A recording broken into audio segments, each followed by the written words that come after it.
এবং তারেক রহমানের সরকারটা যাতে ইউনূস সরকারের এক্সটেনশন না হয়। ওই ডাস্টবিন সরকার বাংলাদেশের মানুষ দেখতে চায় না। আপনার মৃত্যু ভয়ের যে ৩ ঘন্টা বা ৪ ঘন্টা। ও আচ্ছা, যেটা বলছিলাম হ্যাঁ, যে ইন্ডিয়াতে এসে আমি এটা লিখলাম।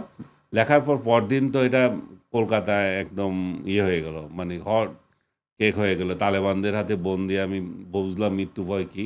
তখন দূরদর্শন থেকে আমাকে আমন্ত্রণ জানানো হলো। তারপরে তারা টিভি একটা আমন্ত্রণ জানানো হলো আমার আবার কথা শোনার জন্য। তখন ওইখানে আবার ২টা ৩টা ইন্টারভিউ দিয়েছিলাম। তারপর বাংলাদেশে চলে এসেছি এই।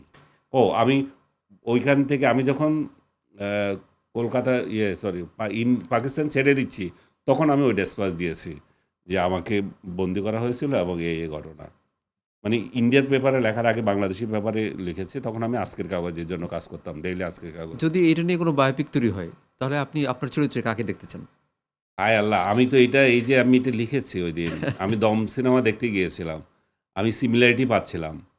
ওর যে মৃত্যু ভয়, যে 'দম' সিনেমার নায়ক যেভাবে গ্রেপ্তার হলো এবং তার যে মৃত্যু ভয়, সেই অনুভূতিটা আমার মধ্যে চলে এসেছিল তখন সিনেমা দেখতে, দেখতে। কিন্তু ওর ওর ওর ইয়েটা তো ডিউরেশন তো অনেক লম্বা। আমার তো একদিনের কাহিনী। হ্যাঁ, একদিনের কাহিনীও চিত্রায়ন করা যায় যে আপনি তো সাংবাদিক, সে তো সাংবাদিক ছিল না। হুম, সাংবাদিক একটা মানুষ, সে রিপোর্টিং করতে গেল, গিয়ে হুম, এরকম আটকে হুম, পড়ে এবং অ্যা কোনো স্টোরি যদি ২ ঘন্টার হয়, আপনি দেখবেন যে বিদেশি সিনেমাগুলো কিন্তু ১-১.৫ ঘন্টারই হয়, ১.৫ ঘন্টা ২ হুম। ঘন্টারই হয়। ১.৫ ঘন্টায় কিন্তু আপনি করেন, আমি হেল্প করব। না, আপনি কাকে দেখতে চান যে আপনার চরিত্রে অভিনয় করবে এরকম?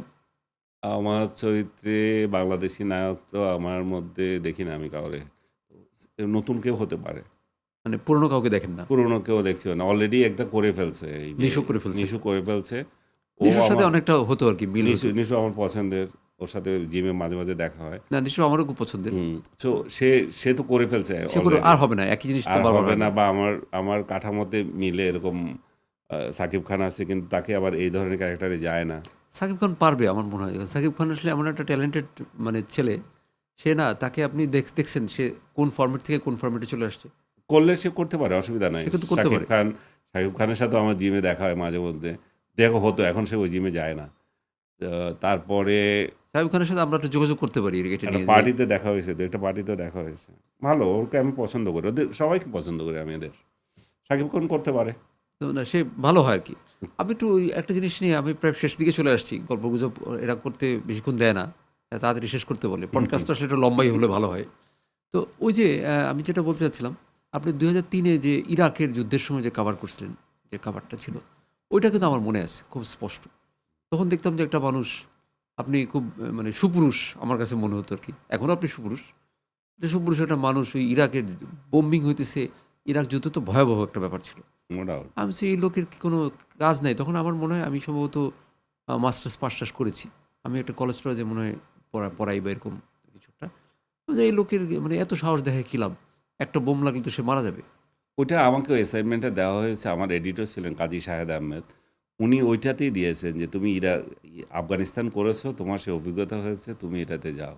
তো উনি আমাকে চয়েস করেছিলেন। আমার মনে হয় যে খুব হাসি পায় আরকি। আমার এক কলিগ বলছিল আমি যখন বাগদাদ থেকে এসছি। বলে যে, "আমার আম্মা বলতেছিল যে, এই ছেলেটাকে এখানে পাঠানো কি কাজ হইছিল? তোমার এডিটর সে একটা কর্নেল মানুষ, সে নিজেই যাইতে পারত।" আপনার প্রোগ্রামের শেষের দিকে আমি এবার একটু অন্য একটা প্রসঙ্গে আসি। একদম শেষ করে ফেলব। যে আ আপনি তো ক্ষমতাকে প্রশ্ন করেন। করি, ক্ষমতাকে প্রশ্ন করেন, করি ক্ষমতার সবসময় সাথে করব। যুদ্ধ করেন।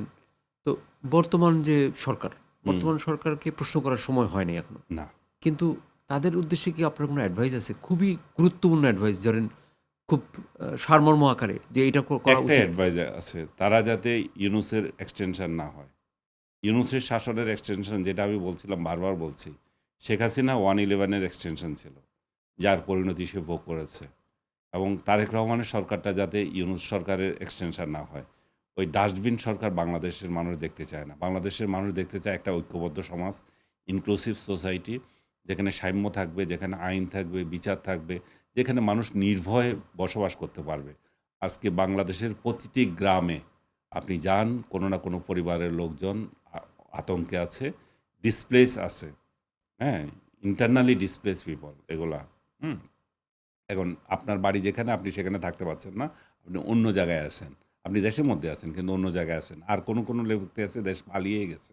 সো এই যে সোসাইটির যে এই যে একটা চাওয়ার সৃষ্টি হয়ে আছে, এটা যতদিন ঠিক না হবে, আমরা যত ঐক্যবদ্ধভাবে যদি রাষ্ট্র বিনির্মাণ না করি, আমরা সামনে এগোতে পারবো না।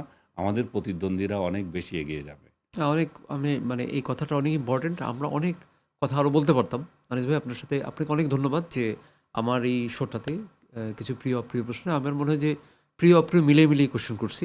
না, আপনি অপ্রিয় প্রশ্ন আপনি তেমন ছিল প্রিয় না। মানুষ দেখে আপনাকে অপ্রিয় প্রশ্ন কম করা হয়েছে। তবে ফিল্মটা নিয়ে আমরা খুব সিরিয়াস।